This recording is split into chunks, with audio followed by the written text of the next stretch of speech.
একটি সুন্দর সকাল, নীল আকাশে পাখিরা উড়েছে, চারপাশে শান্ত পরিবেশ।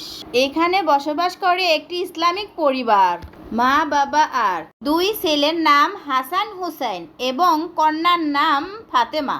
নামাজ পড়ে একসাথে নাস্তা খেতে বসলো টেবিলে। বাবা বললেন, বিসমিল্লাহির রহমানির রহিম বলে খাবার শুরু করো। মনে রেখো, খাবার শেষ হলে বলতে হয় আলহামদুলিল্লাহি হিল্লাজি আতামানা ওয়া সাকনা। তিন সন্তান একসাথে বলল আলহামদুলিল্লাহ। মাশাল্লাহ বলে মাথায় হাত বুলিয়ে দিল। হাসান সাইকেল নিয়ে উঠানে গেল আর হুসাইন আর ফাতেমা বাগানে বসে খেলছিল। রাতে ঘুমানোর আগে তিন সন্তানকে ডেকে বললেন, বাবারা, তোমাদের দিন আজকে ভালো কেটেছে।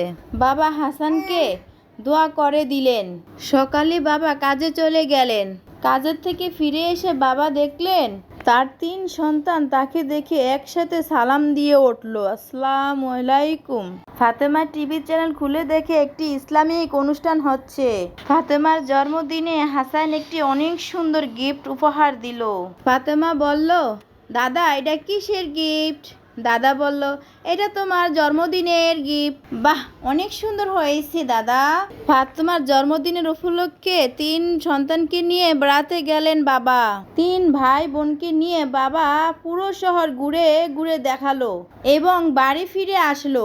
হাসান সাইকেল নিয়ে মিকারের কাছে আসলো। মিকার সাইকেল ঠিক করে দিল। নামাজ পড়ে দুই ভাই বাসায় ফিরে আসলো। চা বানিয়ে ভাইয়ের কাছে গেল। ভাইকে জিজ্ঞাসা করলো, কোরআন পড়া এত জরুরি কেন? হাসান বলল, কোরআন হলো আমাদের জীবনের পথ প্রদর্শক। বাবা, নামাজ পড়লে কি হয়? নামাজ মানুষকে পাপ থেকে দূরে রাখে। নামাজের মাধ্যমে মানুষ আল্লাহর কাছে ঘনিষ্ঠ হয়। হঠাৎই হুসাইন অসুস্থ হয়ে পড়ে। তখন ফাতেমা মহান আল্লাহ তাআলার কাছে প্রার্থনা করে জানায়, আমার ভাইকে সুস্থ করে দিন। বাবা আরো কিছু উপদেশ দিন, প্রতিদিন কিছু সময় কোরআন তেলাওয়াত করো। যেমন পানি হৃদয়কে ঠান্ডা করে, তেমনি কোরআনের আলো আত্মাকে শান্তি দেয়।